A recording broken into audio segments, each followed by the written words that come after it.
lansia ya. Baik, masih dalam bab sesi lansia atau memahami lansia. Jadi sebelum kita lanjut ke pelajaran berikutnya, masih ingat apa itu lansia, ibu-ibu? Ada yang tahu kemarin? Ada yang ingat apa itu lansia? Jadi lansia itu saya ingatkan kembali nih, lansia itu orang baik yang baik yang perempuan maupun laki-laki yang sudah umurnya umurnya 60 tahun ke atas, nih. Nah, lamulah 60 tahun ke atas berarti tua. Itulah yang dinamakan lansia. Jadi, adakah yang sudah lansia di sini? Ada. Oh, ada ya, ada papu-papu. Ya, kemudian sekarang kita akan memahami lansia, gitu.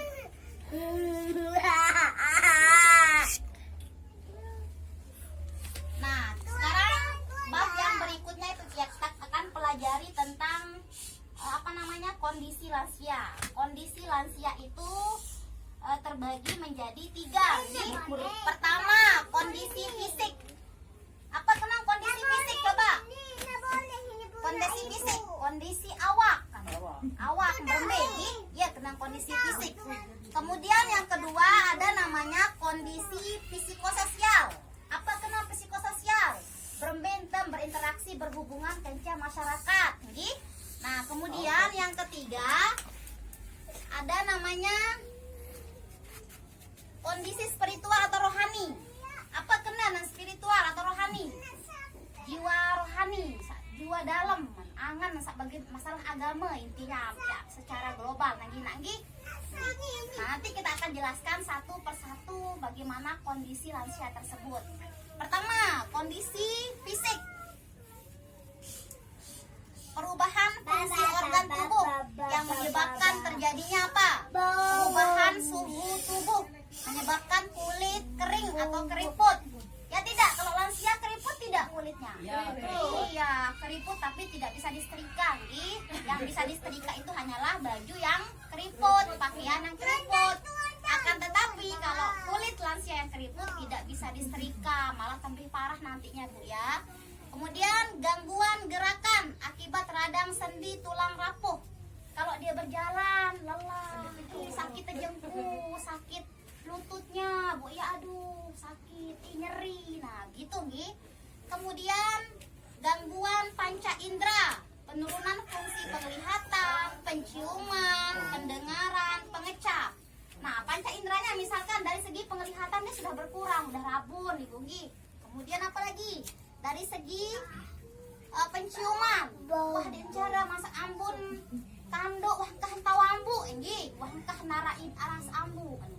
Kemudian pendengaran, bahasa kita gedok, butung, apa istilahnya? Gedok tuli, ya, udah tidak dengar, kita panggil ina, nah, itu tidak dengar, itu udah berkurang pendengarannya. Kemudian apalagi Bu-ibu, pengecap rasa. Itu makanan yang mereka lansia ini konsumsi sudah tidak rasa enak, gitu, udah berkurang kenikmatan enaknya gitu sudah berkurang ya Bu ya. Oh, ada yang ketahuan rasa, apa ini? Nah, begitu ya. Kemudian gangguan saluran kencing tak terkontrol ya, kadang-kadang girang penek di merembe. Nah, sering ngompol sendiri, ngompol di lantai, ngompol di kasurnya ya. Kemudian gigi mulai goyah, tanggal, sulit mengunyah. Ya tidak, banyak yang ompong ya lansianya. Deng tahu kelor kakelan sa tegeng.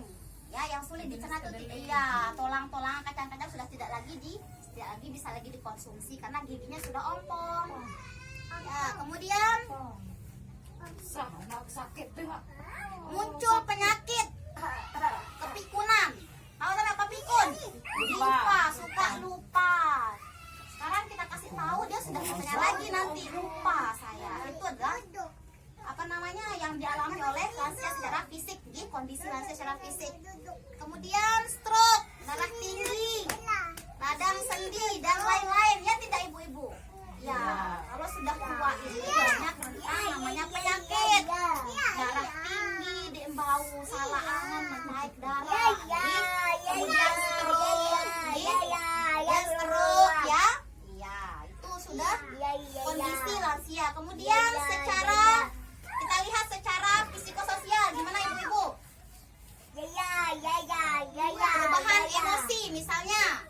muncul depresi. Apa itu depresi? Cemas dan ketakutan. Dirangan takut, bawengat bayi dan itu apa penyebabnya? Perubahan fisik dan fungsi anggota tubuh, kesepian, teman mulai berkurang, takut tersingkirkan, ya tidak? Iya. Takut penyakit, takut mati, takut kekurangan uang. Karena apa dia kekurangan uang? Karena udah kondisinya udah lemah, tidak bisa mencari uang lagi. Jangan takut dia tidak memiliki uang. Kemudian agresif. Apa kenapa agresif? Marah-marah, menyerang, menendang pintu, dan lain-lain sebagainya. Itu contoh kondisi lansia secara psikososial, ibu-ibu ya. Itu benar nggak terjadi suka tendang, marah-marah, tidak karuan, ya kan? Ya betul. Kemudian kayak Pak Tuan Lumpi itu seperti itu ya. Ya itu betul sekali. Jadi kita harus paham. Kita harus paham kondisi lansia, gitu. Kemudian perubahan sikap dan perilaku, misalnya cenderung diam di rumah, gerakan lamban, susah pergi jauh.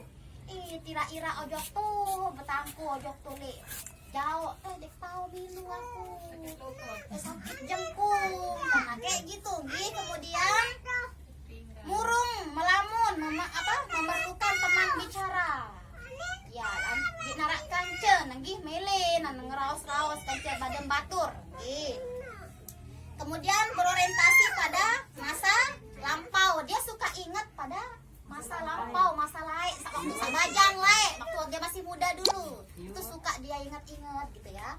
Kemudian hubungan dengan tetangganya kurang baik karena apa? Suka emosi, suka tersinggung tetangganya, suka dia ngomong apa yang nggak jelas, suka marah-marah. Itulah kondisi ya secara psikis. Kita harus terima ibu-ibu ya, kita harus paham kondisi lansia tersebut.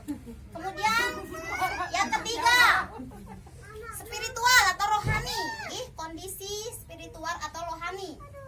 Coba kita baca. Jarang beribadah, menjadi tidak sabar, kurang bersyukur, berpikir negatif. Ya tidak? Benar tidak?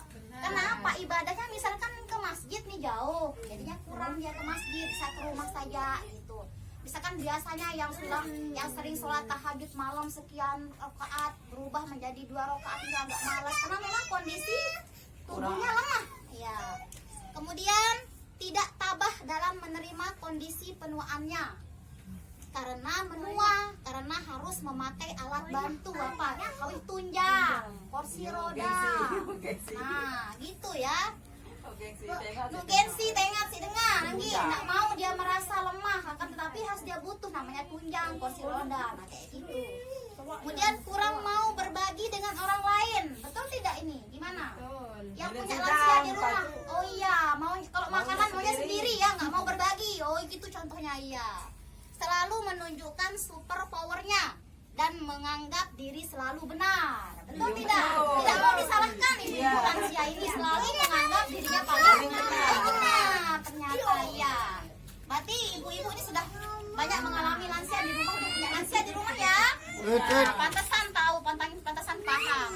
Apa itu ya? No. Pecah nih, pecah ibu ya. Lalpa. Nah selanjutnya ya. Lihat ibu di sini anak. Sekarang kita bagi kelompok ibu ya. Ada kelompok kondisi fisik, ada kondisi spiritual, rohani, ada kondisi apalagi satu tadi. Lihat ibu anak. Ayo nak. Kondisi psikososial ya, kita bagi menjadi 3 ya. Ada Ibu Ina Idah itu kelompok kondisi fisik, kemudian Ina Ela itu kondisi psikososial, kemudian Ina Arkan itu kondisi spiritual, kondisi rohani. Nah, sekarang masing-masing kelompok itu mendiskusikan apa yang dialami masing-masing pengalaman lansia di rumah gitu. Kondisinya. Seharusnya di sini kita harus menggunakan kartu bergambar Bu ya, cuman saya tadi kekurangan bahan, jadinya pertemuan besok mungkin kita akan bisa pakai ya. Saya akan bawakan insya Allah pertemuan berikutnya itu buku bergambarnya. Biar kita bisa enak diskusinya menggunakan buku bergambarnya. Gitu ya Bu Ibu ya. Sekarang diskusi. Nanti setelah diskusi kita tapi mungkin pertemuan untuk hari ini aja kita diskusi saja Bu ya. Besok pertemuan berikutnya baru kita akan kelompoknya mewakili satu-satu per kelompok untuk menceritakan hasil diskusi kelompoknya. Begitu saja Bu ya. Untuk pertemuan hari ini kita cukupkan sampai di sini. Mungkin ada pertanyaan mengenai kondisi lansia lagi? Udah paham ya, berarti ibu-ibu di sini sudah memiliki lansia di rumah. Jadinya tidak kondisi-kondisi itu dia lebih paham gitu ya. Oke baik ibu-ibu, kita lanjutkan besok lagi pertemuan kita nih. Kita akhiri dengan sama-sama baca coba.